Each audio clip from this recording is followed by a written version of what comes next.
ngomong dulu. Selamat pagi saudara penonton dimanapun Anda saat ini berada. Dari Seminari Santo Paulus 12 di Labuan Bajo atau dari Seminari Labuan Bajo kami menyapa Anda. Kami ulangi, selamat pagi saudara penonton dimanapun Anda saat ini berada. Dari Labuan Bajo kami menyapa dunia, dari Labuan Bajo kami menyapa Indonesia, dari Labuan Bajo kami menyapa NTT, dari Labuan Bajo juga dokter ahli mata satu-satunya dunia juga ingin menyapa Anda di pagi hari ini. Dan saat ini saya bertemu dengan beliau satu-satunya ahli kacamata dunia. Bukan sembarang, bukan kaleng-kaleng. Jadi saat ini saya ngobrol dengan Pak Dokter ini dan mungkin supaya lebih jelas lagi seperti apa sepak terjang dokter ahli kacamata dunia ini, Anda bisa mendengarkan secara langsung. Ya. Dan saat ini beliau ada di sini dan ingin menyampaikan sesuatu. Silakan Pak Dokter. Ya, jadi memang saya luruskan ya. Iya betul ya. Jadi saya ini sudah melayani ya. Ya betul. Melayani selama 25 tahun. Maksudnya 25 tahun lebih ya. Ya betul, ya terus, betul. Iya ya. Nah, yang kami layani adalah penglihatan mata anak bangsa. Oh ya, mata anak bangsa. Iya, ya kan? Jadi sudah daerah-daerah yang kami kelilingi itu sudah lumayan banyak. Iya betul ya. Gitu. Nah ini perlu sekali untuk mata anak bangsa ini kita perhatikan, ya. Iya betul ya. Dengan harga yang terjangkau, ya. Iya, kacamata betul. itu kami berikan yang berkualitas, betul, sesuai ya. dengan ilmu yang saya miliki. Iya. Ya kan? Ya terus Pak Dokter tadi saya kagum tadi waktu tes kacamata dicoret-coret. Jadi kotor seperti arang-arang itu. Tuh anehnya itu setelah dicoret-coret kok hilang. Kira-kira apa kualitas apa yang menceritakan atau apa yang mengakibatkan hilangnya itu kotor-kotor tadi itu? Jadi yang dimaksud oleh Pak Konrad itu adalah lensa anti radiasi. Lensa anti radiasi atau kita sering katakan juga anti katarak. Yang membuat menjadi hitam itu dikarenakan mengandung perak nitrat atau AgNO3 atau argentum nitrat dalam bahasa kimianya. Nah, lensa tersebut bila ada ultraviolet yang dipancarkan oleh matahari biasanya di atas jam 9 sampai jam 4. Ya, dia langsung akan melindungi mata dari pancaran radiasi ultraviolet. Ya, dari situlah mata kita terlindungi, bukan mata yang diberi warna biasa. Itu tidak berfungsi. Nah, kebetulan mata Bapak Konrad ini pernah dioperasi katarak. Iya betul. Jadi perlu sekali untuk mencegah jangan sampai terjadi kembali, ya itu perlu dilindungi dengan lensa anti radiasi. Karena radiasi itu bukan hanya dari matahari, bisa dari komputer, bisa dari HP yang kita sering lihat malam-malam hari. Nah itu otomatis dia akan melindungi. Gitu. Ya untuk menghindari katarak dalam usia ini kira-kira apa konsepnya? Nah untuk menghindari katarak ya tentu kita harus memiliki kacamata yang lensanya mengandung anti radiasi. Sekarang kan banyak generasi muda atau orang tua sekarang itu dengan tidak sadar mereka menggunakan HP di malam hari. Kira-kira pemanfaatan HP yang baik supaya terhindar dari radiasi dari sinar X itu bagaimana caranya? Bukan sinar X ya. Yang dimaksud itu kan kita melihat permukaan atau lens gambar yang ada di pancaran dari HP itu. Terus menerus loh. Iya betul. Karena lagi asiknya toh. Iya betul. Nah itu yang harus dipakai anti radiasi lensanya. Oke. Itu pertama ya. Sekarang saya mau kasih tahu untuk melihat katarak dalam 1 detik. Ya. Katarak dalam 1 detik. Itu dia. Iya. Itu bagaimana itu? Nah lihat garis tangan. Lihat garis tangan. Iya. Apabila kita masih bisa lihat garis tangan ini, tangan milik kita, jelas. berarti belum katarak. Oh iya ya, oke. Tapi kalau sudah tidak bisa melihat garis tangan ini, Iya ya. pasti sudah kena katarak. Oh itu standarnya. Harus itu dari situ. Oh ya, metode khusus itu. Nah, cukup 1 detik saja. Oke, itu yang disebut melihat kacamata urat tangan garis tangan dan 1 detik. Oh iya. Kalau lihat 1 detik bisa pasti bukan katarak. Tidak perlu berdebat. Iya. Gitu. Sekarang kan kira-kira bagaimana metode anak-anak ini supaya jangan cepat terradiasi akibat dari menggunakan handphone. Bagaimana caranya, Pak Dok? Ya, kita harus memberikan pendidikan ya. Oh iya. Kamu jangan terlalu lama melihat handphone, apalagi sekarang sedang main game toh. Iya, betul ya. Nah, itu harus kira-kira kita harus batasi. Iya, betul ya. Memang kita harus mendidik karena anak-anak itu tidak bersalah. Anak-anak itu sedang asiknya, siapapun yang sedang asiknya berarti dia tidak mau diganggu. Tapi kita sebagai orang yang tua, kita memberi pendidikan. Paling lihat 1 jam. Apa yang dilihat 1 jam? Ya kan kalau makin lama lihat handphone tuh makin banyak pilihan. Itu tidak berhenti tuh. Oh iya. Ya kan? Terus anak-anak kan kalau pada saat tidur itu kan lampu mati, mereka main HP. Itu akibat apa yang mempengaruhi? Itulah nanti matanya itu pertama-tama dia akan mengalami rabun. Iya. Nah, matanya cepat lelah. Oh iya. Jadi pada tugas pokoknya misalnya suruh belajar dia tidak melakukan itu karena sudah capek melihat HP yang berjam-jam itu. Oke ya. Nggak ada istirahat. Iya. Terus bagaimana caranya supaya cepat pulih Begini, itu kalau cepat pulih bukannya stop itu jadi pulih, enggak. Itu harus secara bertahap.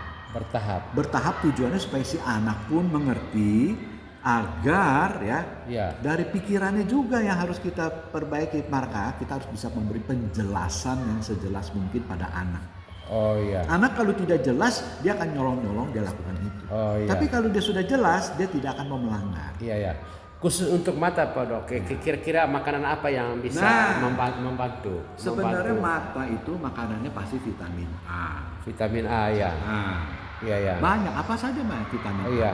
Kalau buah-buahannya ada tidak vitamin A itu tomat segala macam. Yang warna-warna merah wortel itu segala macam. Oh iya. Yang berwarna itu toh. Iya betul. Iya. Nah itu pun harus dimakan dan harus caranya kita kasih tahu bagaimana cara memakan yang baik. Oh begitu. Karena kan kita harus bisa masak yang baik segala macam ya. Tapi yang paling penting lagi istirahat mata. Iya. Harus tidur yang cukup. Iya. Oke. Makan vitamin A penuh segala macam percuma kalau matanya tidak pernah istirahat. Oke. Jadi kembalikanlah fungsinya. Iya betul ya. Oke baiklah saudara penonton di manapun sana saya berada, Anda telah mendengar secara langsung dari ahli dokter mata dunia, Satu lagi yang saya lupa tadi Pak Dok, mungkin bisa menjelaskan untuk orang di Indonesia ini kira-kira semacam presiden atau public figure yang sering dipanggil oleh mereka sama Pak Dok, kira-kira mungkin bisa sentil-sentilun sedikit lah. Kalau untuk masalah politik bukan bidang saya. Ya maksudnya mungkin begini, ada presiden yang pernah dilayani Pak Dok, mungkin ada pejabat-pejabat di NTT atau di Jakarta. Itu maksud saya tadi. Ya. Kalau yang menyuruh kami jelas-jelasan adalah Pak Frans Liburai. Ya almarhum ya. Terus kami kan Katolik. Ya betul ya. Jadi para bapak uskup. Ya kami sudah periksa mata mereka. Ya. Terus misalnya mantan presiden juga saya dengar ada juga yang melayani mantan presiden Pak SBY atau kalau Pak SBY jujur saya pernah ngirim surat pada beliau untuk minta bantuan dana kacamata. Karena yang butuh kacamata ini bisa sampai 60-70%. Oke. Besar sekali jumlahnya itu. Iya betul ya. Kan rakyat kita kan 200 juta. Oke. Kalau 60% berarti udah 120 juta. Iya. Terus untuk di Labuan Bajo kan dokter sering ke sini. Harapan kedepannya untuk bangsa Indonesia ini di bidang khusus kacamata itu generasi muda, apa yang diharapkan oleh Pak Dokter sendiri? Begini, sebetulnya tuh laju ilmu pertumbuhan berilmu itu ya kita tidak boleh hambat, kita harus terus laju ilmu itu harus ada. Tapi mata kita pun juga harus dijaga. Oh iya. Ya kan? Iya, iya, iya. Nah, kalau misalnya ilmu itu harus pintar, harus bagaimana mata dijaga, kan berarti jadi tumbuhnya baik dong. Iya betul. Jangan matanya sudah tidak baik, Iya ya. ilmunya dia tidak bisa serap. Iya ya. Oke iya. Nah, ini yang paling susah. Oh iya ya. Jadi kita tidak boleh menghalangi laju pertumbuhan ilmu harus, ya kan? Iya betul ya. Nah, kesehatan mata harus. Bagaimana caranya? Kita harus bisa istirahat. Iya betul ya. Misalnya tidur 8 jam apa bagaimana gitu. Jadi kadang-kadang waktu tidur kan nyolong-nyolong di HP. Iya betul ya. Terus mungkin ada apa namanya itu pesan khusus untuk yang pasien yang menderita katarak selama ini. Mungkin Pak Dok ada pesan-pesan sedikit karena saya dengar bahwa Pak Dok itu sering kesini, sering keluar negeri, jam terbangnya itu ribuan jam terbang itu. Jadi supaya para pendengar juga, para penonton juga dimanapun mereka mendengar, kira-kira Pak Dok biasanya itu ke Labuan Bajo, ke Flores selama ini kan, apakah lewat media sebelumnya atau lewat organisasi sebelumnya atau bagaimana? Awal-awal mulai ya. Betul ya. Waktu kami datang mulai dari Maumere ya. Ya betul ya. Itu kami melakukan siaran radio. Oh iya ya.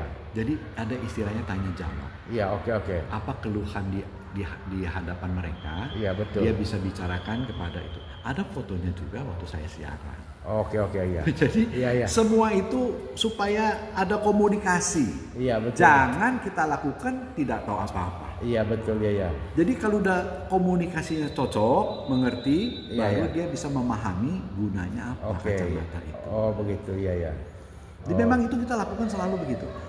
Dan ada di Google, ada di stasiun TV itu. Oh iya betul. Rekamannya banyak di YouTube mereka pada masuk. Dan juga kalau di radio itu memang selalu kami terutama di daerah ya. Iya betul ya. Nah dia studio daerah Surabaya. Kita selalu bertanya apa yang akan ditanyakan atau bagaimana kejadian sesungguhnya, apa gimana keluhan yang didapat. Iya betul. Nah kita tanya jawab itu sampai dia jelas. Iya betul ya. Dan saya juga sering kali kasih seminar. Iya betul ya. Bukan dari radio aja. Oh iya betul ya. Iya. Baik Pak Dok, terima kasih. Saya mungkin itu saja yang perlu saya dapat informasi yang sungguh sangat penting pagi ini. Dan juga saya bangga seusia saya 57 tahun saya baru ketemu Pak Dok, ahli mata dunia. Nah, ini kacamata dunia seperti itu. Ya. Ini lagi saya siaran. Oh iya.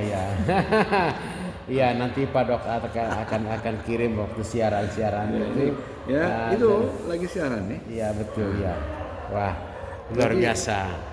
Jadi begitu Pak Dok, tadi mungkin hanya saya merasa bangga dan puji Tuhan saya ketemu orang yang paling tepat ngobrol tentang kacamata. Kedepannya saya akan ceritakan bahwa ini bukan kaleng-kaleng, menemukan ahli kacamata dunia.